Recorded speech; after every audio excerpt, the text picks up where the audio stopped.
तभी आपको समंदर में दूर एक शिप खड़ी नजर आती है जो ना तो आपके सिग्नल्स का कोई जवाब दे रही है और ना ही समंदर में आगे बढ़ रही है। इतना ही नहीं, और आप जब उस शिप के करीब जाते हैं तो आपको मालूम पड़ता है कि इस शिप में कोई इंसान ही मौजूद नहीं है और ये वीरान समंदर में बिल्कुल अकेली खड़ी हुई है और इसमें मौजूद सारा सामान भी बिल्कुल सही सलामत पड़ा हुआ है। तभी आपके जहन में ये सवाल आएगा कि आखिर इस शिप के क्रू के साथ क्या हुआ था और वो अब कहाँ है। हैरान कर देने वाली बात ये है कि ये सब हकीकत में भी हो चुका है। समंदर से अब तक ऐसी कई शिप्स मिल चुकी हैं और समंदर से मिलने वाली इन शिप्स को घोस्ट शिप्स कहा जाता है। आखिर क्या है इन घोस्ट शिप्स की हकीकत और इनमें मौजूद क्रू के साथ ऐसा क्या होता है जो वो अचानक वीरान समंदर में कहीं गायब हो जाते हैं, जिसके बाद उनका कभी कोई अता पता नहीं चलता। जानते हैं आज की इस वीडियो में।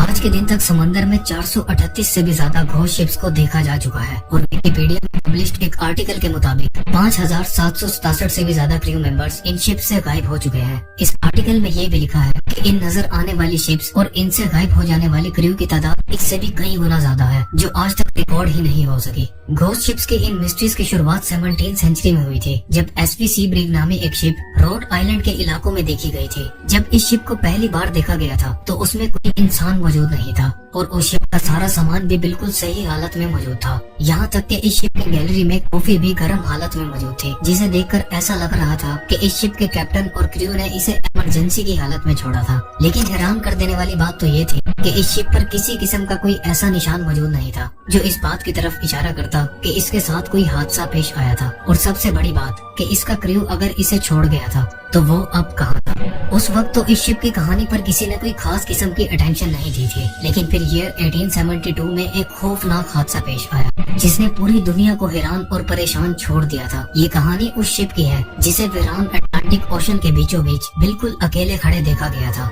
ये 7 नवंबर 1872 का दिन था जब मैरी सेलेस्ट नामी एक शिप ने न्यूयॉर्क से इटली के शहर जेनोवा का सफर शुरू किया था। इस शिप पर 10 लोग सवार थे, जिनमें शिप के कैप्टन ब्रिग्स, उनकी वाइफ और उनकी 2 साला बेटी के साथ 7 क्रू मेंबर्स भी सवार थे। लेकिन इन 10 लोगों के अलावा मैरी सेलेस्ट पर अल्कोहल के 1700 बैरल्स भी मौजूद थे, जिन्हें इस शिप ने अटलांटिक ओशन से गुजरते हुए जेनोवा डिलीवर करना। वहाँ पहुँचने पर शिप के कैप्टन को दूर समंदर में एक शिप खड़ी दिखाई दी जो ना तो आगे बढ़ रही थी और ना पीछे। ये मंजर देखने के बाद कैप्टन ने उस शिप को कई सिग्नल्स भेजे, लेकिन जब उस शिप से कोई जवाब ना आया तब कैप्टन ने उसके करीब जाने का फैसला किया। जब ये लोग उस शिप के करीब पहुँचे तो कैप्टन को मालूम पड़ा कि ये शिप और कोई नहीं बल्कि मैरी सेलेस्ट थी, जिसे न्यूयॉर्क से निकले हुए पूरे 28 दिन गुजर चुके थे। कैप्टन ने अपनी शिप के क्रू को मैरी सेलेस्ट पर भेजा, लेकिन जब ये लोग उस शिप पर पहुँचे तो जो कुछ उन्होंने देखा उसने उनके होश उड़ा दिए थे। मैरी सेलेस्ट समंदर के उस इलाके में जहाँ नीले आसमान और पानी के अलावा कुछ नजर नहीं आता बिल्कुल वीरान खड़ी थी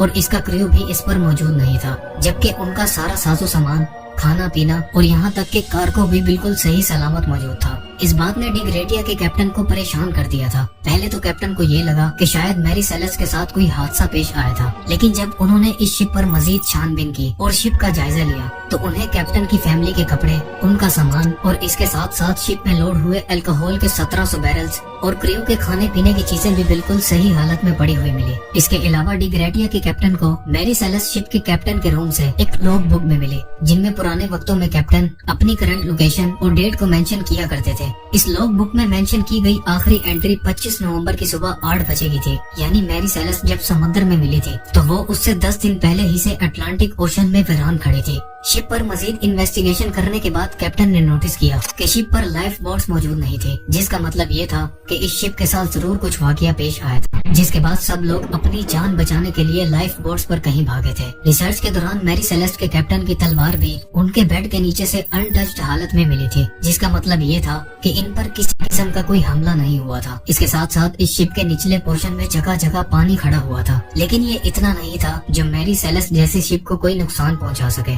जब डी ग्रेटिया के कैप्टन को किसी बात की समझ न आई तो उन्होंने शिप को वापस अपने साथ ले जाने का फैसला किया, इस उम्मीद के साथ कि उन्हें इसके बदले कुछ न कुछ इनाम मिलेगा, क्योंकि IS लॉ के अकॉर्डिंग अगर कोई किसी शिप को समंदर से रेस्क्यू करता है तो उसे शिप की वैल्यू के मुताबिक रिवॉर्ड दिया जाता है। जिब्राल्टर पहुंचने के बाद इस शिप को अथॉरिटीज ने अपने अंडर कर लिया।